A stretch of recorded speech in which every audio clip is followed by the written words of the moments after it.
আসসালামু আলাইকুম। কেমন আছেন সবাই? আমি নৌসিন জাহান নিপা। আবারও আরও একটি কেকের টিউটোরিয়াল নিয়ে চলে আসলাম আপনাদের সাথে। আমার আজকের এই ভিডিওটি ছিল অনেক বেশি রিকোয়েস্টের। আপুরা এত বেশি রিকোয়েস্ট করছিলেন যে আমি আর এই ভিডিওটি না দিয়ে থাকতেই পারলাম না। অনেক আপুরে আমাকে বলেছেন যে আপু আপনি কীভাবে এই পেস্ট্রি কেকটা ডেকোরেশন করেন বা কীভাবে পেস্ট্রি কেকটাকে কাট করেন। ফার্স্টে আমি কেক বোর্ডটাতে একদম সমান করে ভালোভাবে ক্রিমটা লাগিয়ে নিয়েছি। নর্মালি আমরা যে বার্থডে কেকগুলো ডেকোরেশন করে থাকি ওই কেকগুলো সেট করার জন্য কিন্তু আমরা কেক বোর্ডের মধ্যে একদম অল্প পরিমাণে ক্রিম ইউজ করি। আর আমার এই কেকটাতে কিন্তু আমি একদম ফুল বোর্ড কভার করে ক্রিম আমার এই কেকটা যেহেতু পেস্ট্রি কেক সেজন্য আমি বোর্ডের মধ্যে সমানভাবে ক্রিমটাকে লাগিয়ে নিয়েছি, যেন কেকটা ক্যারি করার সময় পিসগুলো বোর্ড থেকে সরে না যায়। আমার আজকের কেকটি হবে রসমালাই থিমের মধ্যে। আমি এই ভিডিওতে আপনাদেরকে সেম দুটি কেক ডেকোরেশন করে দেখাবো। কেকগুলোকে আমি 3টি লেয়ারে ভাগ করে নিয়েছি। প্রত্যেকটি লেয়ারে রসমালাইয়ের যে রসগুলো হয় সেই রসগুলো দিয়ে নিচ্ছি। আমি কিন্তু এখানে কোনো প্রকার সুগার সিরাপ ইউজ করিনি, কারণ আমার এই কেকটা যেহেতু রসমালাইয়ের হবে সেজন্য আমি রসমালাইয়ের যে রসগুলো সেই রসটাই আমি সুগার সিরাপ হিসেবে দিয়ে নিয়েছি। আমার এই কেকটা যেহেতু পেস্ট্রি কেক হবে, এই কেকের মধ্যে কিন্তু ক্রিমের পরিমাণটা একদমই কম থাকবে, সেই জন্য আমি প্রত্যেকটি লেয়ারে একদম কম পরিমাণের ক্রিম ইউজ করছি। এক এক করে আমার 3টা লেয়ারই বসানো কমপ্লিট হলে এখন আমি কেকটাকে কোট করে নেব। কেউ ভিডিওটি স্কিপ করে দেখবেন না, ফুল ভিডিওটি দেখার অনুরোধ রইল, কারণ আমার এই ভিডিও থেকে আপনারা আপনাদের সকল প্রশ্নের আনসার পেয়ে যাবেন যে আমি কীভাবে পেস্ট্রি কেকটা ডেকোরেশন করি বা কীভাবে রসমালাই দিয়ে কেকটাকে ডেকোরেশন করি বা কীভাবে আমি কেকটাকে কাট করলাম। এ টু জেড আপনাদের সকল প্রশ্নের উত্তর আমার এই ভিডিও থেকে পেয়ে যাবেন। আমার এই কেকটা যেহেতু পেস্ট্রি কেক সেই জন্য আমি শুধু উপরেই ক্রিমটা ইউজ করছি। কেকের চারপাশ দিয়ে কিন্তু আমি কোনো ক্রিম ইউজ করিনি বা কোনো ক্রিম দিয়ে আমি ফিনিশিং আনি নাই, জাস্ট উপরে আমি ক্রিম লাগিয়ে কেকের ফিনিশিংটা দিয়ে নিচ্ছি। এখন আমি একটি স্ক্রাপারের সাহায্যে কেকের উপর ডিজাইন করে নেব, যেন কেকটা কাট করার পর দেখতে অনেক বেশি সুন্দর দেখা যায়।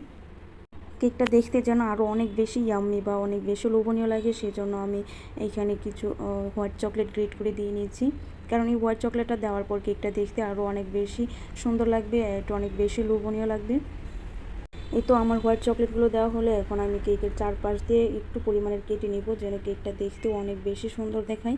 সেই জন্য আমি বড় একটি ব্রেড নাইফের সাহায্যে কেকের সাইড দিয়ে আমি একটু করে কেটে নিচ্ছি। সেমভাবে আমি কেকের চারপাশ থেকে একটু পরিমাণের কেটে নিব। এইভাবে কাটার পর আপনারা দেখিয়ে বুঝতে পারবেন কেকটা যে দেখতে কত বেশি সুন্দর দেখায়। তাই আমি বলবো কেউ ভিডিওটি স্কিপ করে দেখবেন না, পুরো ভিডিওটি দেখার অনুরোধ রইল। আমার এই ভিডিওর মাধ্যমে আপনারা আপনাদের সকল কোয়েশনের আনসার পেয়ে যাবেন যে আমি কীভাবে পেস্ট্রি কেকটা ডেকোরেশন করি বা কীভাবে রসমালাই দিয়ে কেকটা ডেকোরেশন করি বা কীভাবে কেকটাকে কাট করি। তাই বলবো আপনারা পুরো ভিডিওটি দেখে নেবেন, কেউ ভিডিওটি স্কিপ করে দেখবেন না। এই তো আমার কেকের সম্পূর্ণ কাজ শেষ হলে এখন আমি কেকটাকে কাট করে নিব। আপনারা দেখেই বুঝতে পারছেন যে আমি কেকটাকে কিভাবে কাট করছি। আর হ্যাঁ, যারা এই ধরনের পেস্ট্রি কেকগুলো কাট করবেন বা মেক করবেন তারা কিন্তু অবশ্যই এই ধরনের বড় সাইজের যে ব্রেড নাইফগুলো হয় সেই নাইফগুলি ব্যবহার করবেন, কারণ এই বড় সাইজের নাইফগুলো দিয়ে এই পেস্ট্রি কেকগুলোকে পিস পিস করে কাটতে অনেক বেশি সুবিধা হয়। আপনারা কিন্তু একটা জিনিস লক্ষ্য করলে বুঝতে পারবেন, আমি কিন্তু এখানে একটি স্কেল ব্যবহার করছি, কারণ আমি যেহেতু এই পেস্ট্রি কেকটা ফার্স্ট টাইম মেক করছি বা ফার্স্ট টাইম কাট করছি, যেন আমার কেকের পিসগুলো কোনোটা ছোট বা কোনোটা বড় বা কোনোটা বাঁকা তেরা না হয়, সেজন্য আমি এখানে একটি স্কেল ব্যবহার করছি। স্কেল দিয়ে আমি প্রতিটা পিসের মাপ এক সমান রাখার চেষ্টা করছি। এই কাজগুলো কিন্তু অনেক বেশি সাবধানে করতে হয়, কারণ আপনি যদি একটু বেখেয়ালিভাবে করেন তাহলে কিন্তু আপনার কেকের যে সৌন্দর্যটা সেই সৌন্দর্যটাই নষ্ট হয়ে যাবে। সেজন্য আমি বলবো আপনারা এই ধরনের পেস্ট্রি কেকগুলো কাট করার সময় অনেক বেশি সাবধানে করবেন। এই তো আমার একটা কেক কাট করা সম্পূর্ণ হলে এখন আমি বাকি যে কেকটা সেই কেকটাকে আমি ডেকোরেশন করে নেব। ফার্স্টের কেকটা আমি যেইভাবে ডেকোরেশন করলাম এই কেকটাও আমি সেম একইভাবে ডেকোরেশন করে নেব। সাইড দিয়ে আমি কোনো প্রকার ক্রিম ইউজ করব না, জাস্ট উপর দিয়ে আমি হালকা একটু পরিমাণে ক্রিম ইউজ করে আমি উপরের যে ফিনিশিংটা সেই ফিনিশিংটা দিয়ে নিব। আপনারা যারা এই ধরনের পেস্ট্রি কেকগুলো ট্রাই করে নাই প্লিজ একবার হলেও ট্রাই করবেন। ট্রাস্ট মি, এই কেকটা খেতে এতটাই মজাদার যে আপনার একবার খেলে সেকেন্ড বার আবারও খেতে ইচ্ছে করবে। তাই দেরি না করে এখনই আমাদের পেজে এই পেস্ট্রি কেকগুলো অর্ডার করে ফেলুন। যেসব আপুরা বেকিংয়ের কাজ করছেন তারা চাইলে এই ধরনের পেস্ট্রি কেকগুলো সেল করতে পারেন। এই পেস্ট্রি কেকগুলো খেতে অনেক বেশি মজা হয়। বাচ্চাদের থেকে নিয়ে বড়রা পর্যন্ত এই কেকটি অনায়াসে অনেক মজা করে খেতে পারবে, কারণ এই কেকের মধ্যে ক্রিমের পরিমাণটা অনেক বেশি কম ইউজ করা হয়। তো ফার্স্টের কেকটা আমি যেভাবে কাট করলাম একটি স্কেল দিয়ে মেপে দেন একটি ব্রেড নাইফের সাহায্যে কেকের পিসগুলো আমি করে নিলাম। সেম একইভাবে আমি এই কেকটাকে কাট করে নিব। আমার এখানে স্কেল ব্যবহার করার একটাই কারণ, যেন আমার কেকের পিসগুলো কোনোটা ছোট বা কোনোটা বড় না হয় বা কোনো দিক দিয়ে বাঁকাতেরা না হয়, সেজন্য আমি স্কেল ব্যবহার করছি। আমি এখানে একটি ছোটো সাইজের স্টার নজলের সাহায্যে কেকের যে পিসগুলো করছি সেই পিসগুলোর উপরে একটা করে ফুল দিয়ে নিব। দেন এই ফুলগুলোর উপরে আমি এক এক করে রসমালাইগুলো বসিয়ে নিব। আমি এখানে ছোটো সাইজের যে স্টার নজলটা হয় সেই নজলটা ব্যবহার করছি। আসলে এই নজলগুলোর মধ্যে কোনো নাম্বার দেওয়া নেই, সেজন্য আমি আপনাদেরকে নাম্বারটা বলতে পারিনি। অনেক আপুরে আমাকে একটা কোয়েশ্চেন করেছেন যে আপু আপনি রসমালাইয়ের কেকগুলোর কালার ইয়েলো কালার রাখেন কেন? তো আমি বলবো যে রসমালাইয়ের কালারটা যদি ইয়েলো কালার হয় তবে কেকটা দেখতে অনেক বেশি লোভনীয় লাগে, কেকটা দেখতে সুন্দর লাগে, সেজন্য রসমালাইয়ের যে কেকগুলো সেই কেকগুলো ইয়েলো কালার হয়ে থাকে। বা ইয়েলো কালার যদি করা হয় তাহলে কেকটা দেখতে অনেক বেশি সুন্দর দেখে। ফুল কেকটা ডেকোরেশন করার পর আপনারা দেখে বুঝতে পারবেন যে কেকটা কত বেশি সুন্দর দেখায়।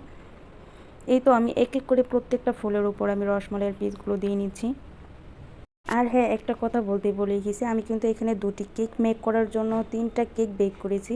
আমি এখানে 10 ইঞ্চি যে মোল্ডগুলো স্কোয়ার শেপের 10 ইঞ্চি মোল্ডের মধ্যে আমি 3টা কেক বেক করে নিয়ে দেন 2টা কেক আমি মেক করি।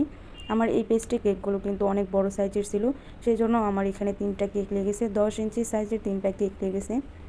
তো ফার্স্টের কেকটা আমি যেভাবে ডেকোরেশন করলাম সেম একইভাবে আমি এই কেকটাকে ডেকোরেশন করে নিব সেম নজলটা দিয়েই। আর হ্যাঁ, আমি এখানে রেডমিন্ট ব্র্যান্ডের যে ইয়েলো কালারটা হয় সেই কালারটাই ব্যবহার করছি। আপনারা সবসময় কেক ডেকোরেশন করার ক্ষেত্রে চেষ্টা করবেন ভালো ব্র্যান্ডের একটি ফুড কালার ইউজ করতে, কারণ আপনার ফুড কালারটা যত ভালো হবে আপনার ক্রিমের টেস্টটা কিন্তু ততটাই ভালো থাকবে। সেজন্য আমি বলবো আপনারা সবসময় চেষ্টা করবেন ভালো একটি ব্র্যান্ডের ফুড কালার ইউজ করতে। রেডমেন্ট ব্র্যান্ডের ফুড কালারগুলো তুলনামূলকভাবে অনেকটাই ভালো হয়ে থাকে, তাই আমি বলবো আপনারা সবসময় চেষ্টা করবেন ভালো ব্র্যান্ডের একটি ফুড কালার ইউজ করতে। আর ক্রিমের মধ্যে যতটা কম পরিমাণের পারেন ফুড কালারের পরিমাণটা কম ইউজ করবেন।